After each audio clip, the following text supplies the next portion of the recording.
go. Welcome everyone to CMTC's webinar series. My name is Gabby Richard Harrington and I will be your moderator for today. Bit of housekeeping, the session will be recorded and posted in the CMTC 19 YouTube channel. You're welcome to share those links with all your friends. All of the webinar series events will be on there as well. If you need a participation certificate, you can email directly to Kymra, K-Y-M-R-A, at nhsaa.org, and that will be on the last slides of the show. Please post questions in the chat. Today is March 12th, 2020. We're happy to welcome Cindy Daniels from Connection. Cindy, you might want to say a little bit about yourself while we change up the screens. Sure. So thanks so much, everybody, for being here. My name's Cindy Daniels, and I am with Connection. I am a former teacher and a former principal. So I am fresh out of a school building. I am currently MIE certified, and I work as a Microsoft Innovative Educator, supporting Connection teams and customers as they migrate towards the Office 365. You want to put your screen back up? Oh, gotcha. Can you see it now? Not yet. Oh, where'd it go? Hang on. Green button of screen share. There you go. You got it? Well, I thought it was switching. No? Nope. Let me see. Here, I got it. Okay. There you go. Excellent. Here it goes. All right. So we are going to talk a little bit today about Microsoft Teams and how we have moved from a very traditional learning environment to a more modern learning classroom. So if you think about what it was like when we were in school in lots of rows with a lecture type of instruction, we are now facing schools, whether it's K-12 or higher ed, where there are flexible learning spaces and the traditional space that students have been learning in is going away, very different. So when we talk about a modern learner and a modern classroom, everything is driven by learning outcomes. So it is looking at how we can focus on integrating 21st century skills and balancing collaboration and creativity to support standards. So the piece that I think is very different from former styles of educating classrooms is that the modern classroom is very much the same as an inclusive classroom. So when we start looking at some of the tools and resources within Microsoft Teams, the combination of tools to support an inclusive classroom, they're the same tools that support a modern classroom learning environment. So that's a big shift in education today compared to years ago. So again, still focused on learning outcomes and fostering collaboration and creativity within the classroom, meeting the needs of all learners.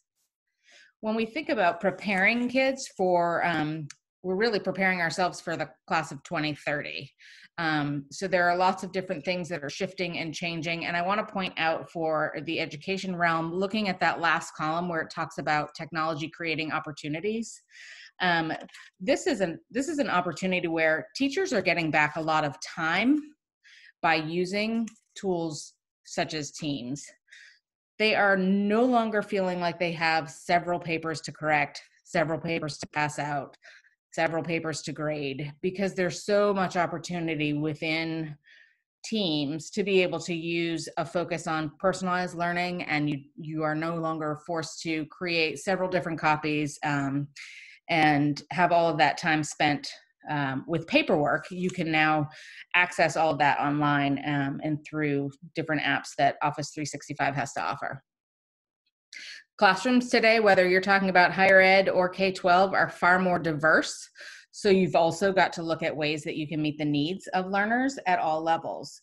You're talking about students who maybe speak a second language, students who have a special education plan, but you're also talking about kids who are gifted and have higher level needs that are forcing teachers to look beyond just one level of learner in their classroom, which again moves away from that traditional standpoint that we used to see in classrooms.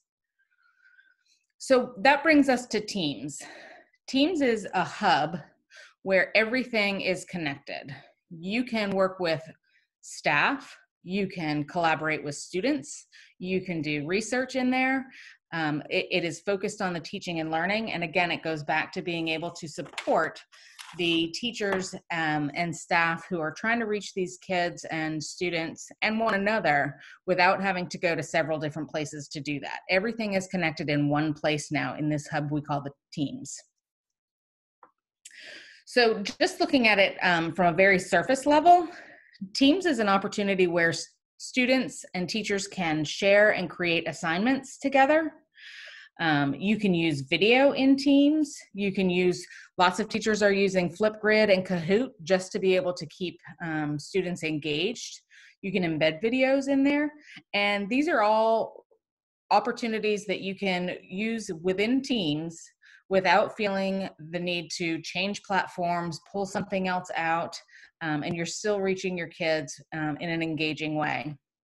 You can also use forms through this model just to get feedback from your teachers, parents, staff, even students. The nice part about Office 365 and Teams is that it is specifically designed for education. So when you look at the classroom app, it is designed to provide all of you with the access for the 4 C's, which is what our teachers are constantly being reminded.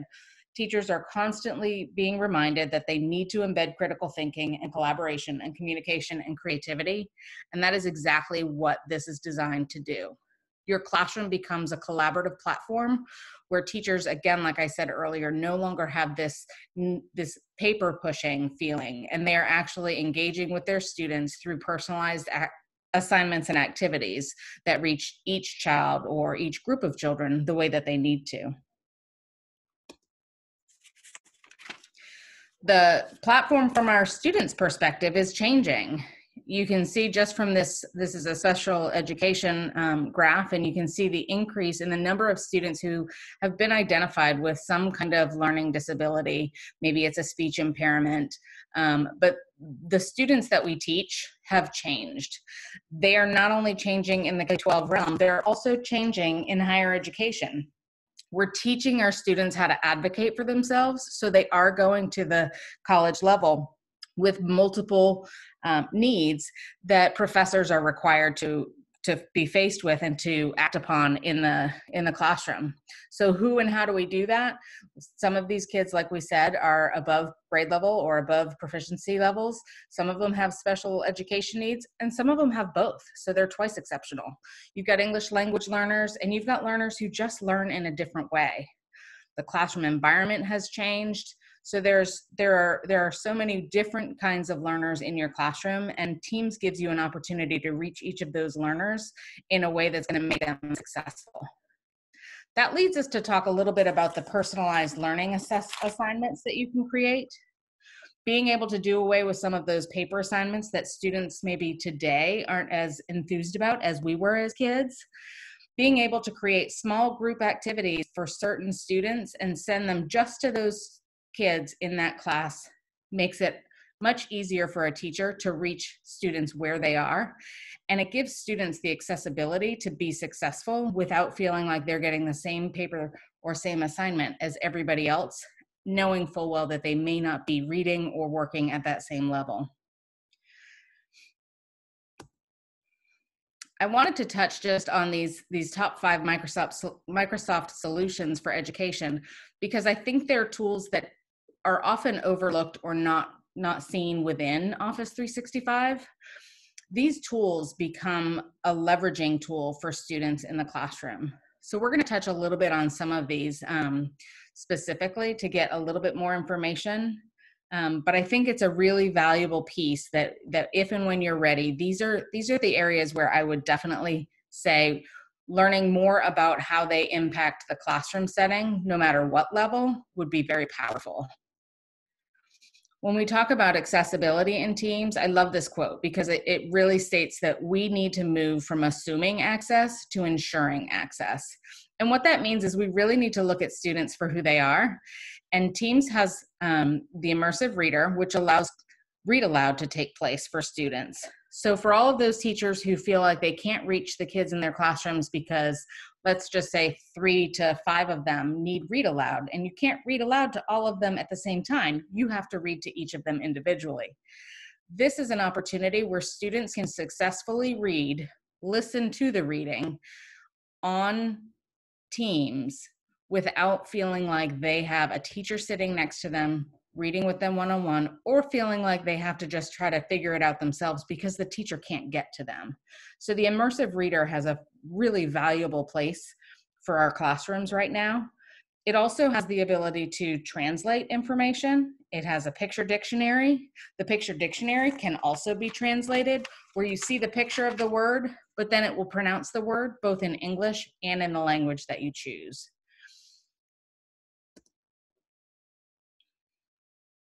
Improving reading skills is probably one of the top issues that you hear from teachers today in the classroom. And it doesn't matter if you're talking about an elementary classroom or you're talking about a middle or high school. Middle and high school teachers are talking often about how kids come to their schools knowing content, but not being able to read. This again becomes an opportunity where we can help them to improve their reading without feeling like they are being targeted. It allows us to support their written skills. They can use dictation in Teams, which will also help them to get their thoughts out and their understanding out without feeling like they are being challenged, especially as older children feel like they're facing these issues. It also helps to create an independent learner. So it's fostering some of those self-advocation skills that we want them to have when they get out into the work world or into college and career. So again, looking at the Immersive Reader and the tools that we just talked about, in Teams, you can access the Immersive Reader, not just in the Microsoft tools, but within Teams, they would be able to access the Immersive Reader. Teams also has several of the applications that we're very used to. We've seen Word, we know what Excel is, we use PowerPoint regularly, but it also has some tools that I think are a little bit more creative in supporting students when they need to collaborate. And so we're going to touch on a couple of those. In Office 365, we have what's called Forms. Forms is an easy to use assessment tool, and it helps you give parents an opportunity to give feedback. You can create quizzes and tests in there for students. One of the things I really like about Forms, it's very similar to Google Forms, but one of the things I like about the Microsoft Forms is that you can shuffle the questions so that students who may be sitting close together, we know sometimes space is not readily available to everybody. So sometimes students are sitting very close together. You can shuffle the questions so that they're not asking the same question, answering the same question at the same time. You can also use the dictation tool in Forms, which is another great way to advocate and support students with the accessibility. Immersive Reader is also available in Forms. So it will go through and it will show word by word and help students read what it is that is in front of them. It's simple. They learn how to advocate for themselves and use it when they need it. And then if they don't need it, they move on as they can. You can also include math questions in Forms. And again, this is an opportunity where students can be taking an assignment. You don't have to give them all the same assignment. One form might have questions for certain students that are more challenging than others. One may be more computation based and others might be more written and verbal based. The other part of Forms that is really effective is when you want to give feedback or get feedback. This is an opportunity not just with your students, but as a school leader. This is a great opportunity to use it in your school to make decisions as a faculty together. This is also a great opportunity to get feedback from your parents. One of the things we talk about is how difficult it is to reach parents who don't speak the same language. You can use Translator in this document as well, and that way access for everybody is available. Is Immersive Reader available then for the parents in another language? Yes, they would be able to pull it up in their language and then read it that way. That is amazing. That's very helpful. Yeah, they would be able to put that translation in. Thank you. Again, the picture dictionary is in there for anybody who is working with Forms and is stuck on a word, or in Teams, stuck on a word, the greatest thing I can tell you about this is not only does it pronounce the word, but if you need to translate it, if it's a student that you know is maybe an ELL student who's learning English and is really advanced in that process, but maybe struggles on a couple of words that maybe experience needs to be part of why they would know that word, they can still click on that word and hear it both English and in their language. One of my favorites that I wish I knew about a long time ago is called the Whiteboard. You can use the Whiteboard in Teams, or you can use it on the web version. But this is a great way for people to collaborate. I'm not gonna call out my colleagues who are on here, but we often, from very different states, communicate just like this when we're brainstorming, when we're planning, when we're getting ready to put together a presentation. It is an incredible collaboration tool for students, staff, anybody who's not in the same space. One of the other reasons why I really like the Whiteboard is the ability for a teacher team or a professor team to be able to work collaboratively if one or two people cannot attend. So many times we have to cancel meetings because somebody can't be there, and Whiteboard is another opportunity to allow you to continue on with the plans that you had and keep everybody in the loop. So that sort of leads us to some of the professional learning communities that Teams and Microsoft can support. It allows teachers, again, like I said, if we have a teacher who's not able to be at school, the meeting does not have to be canceled anymore. That teacher can participate from wherever they are. The meeting can go on. They can be getting live update as they're sitting there where in their location while the team is meeting, and still participate, give feedback, and be a part of that learning community. So this is how we really connect the entire school. Staff meetings can be held in one place. You can see this principal quoted that it connects the entire school, staff files, meetings, and discussions all in one place. And that just brings us right back to the hub of teaching and learning, allowing professional development to happen without feeling like everybody has to be in the same room, that student community building, allowing for research, and coordinating faculty and staff. The last piece that I just want to add is when we think about where we are right now with everything that's happening with the COVID-19, this is a key to how successful communities could be if they were connected through Teams. So again, it doesn't mean that a whole place needs to shut down, but there might be a teacher who needs to stay home, or there might be some students who need to be at home for that 2-week window. I know some superintendents are requiring people to stay home if they've got symptoms that they're not 100% sure. Well, regardless of it's COVID or anything else, this happens on a regular basis in our schools, and it causes huge attendance issues for our students. And this is an opportunity to maybe minimize, I'm not going to say eliminate, but maybe minimize some of those students who are missing core academic support because they're not in school. So that's sort of the quick and dirty. About what the research link goes to? Is that the library's database resources? What is that? Yeah, it goes to Bing. Okay. Mm-hmm. What other questions can I answer? I don't see any other questions right now in the room. So why don't you wrap it up, and I'll get to go and try this. Yeah, this is my contact information at the bottom. You can feel free to shoot me an email, or feel free to call me if you have questions. I would be glad to answer any questions or go through in more depth some of those learning tools. I think the biggest piece is, like I said, the accessibility and leveraging the leveling the playing field for students. It's huge. So thank you for taking some time with us. Any last minute questions from the chat? I am not seeing any. So I want to thank Cindy for sharing with us about Microsoft 365 and especially Teams. I'd like to thank CMTC for hosting this webinar. Again, the recording will be posted on CMTC 19's YouTube channel. You're welcome to invite your colleagues to this and share that link out with the world. Watch for future emails with additional CMTC webinar opportunities. If you need a certificate, the last slide will have the email from kimra@nhsaa.org. And I thank everybody for attending today. Stay well.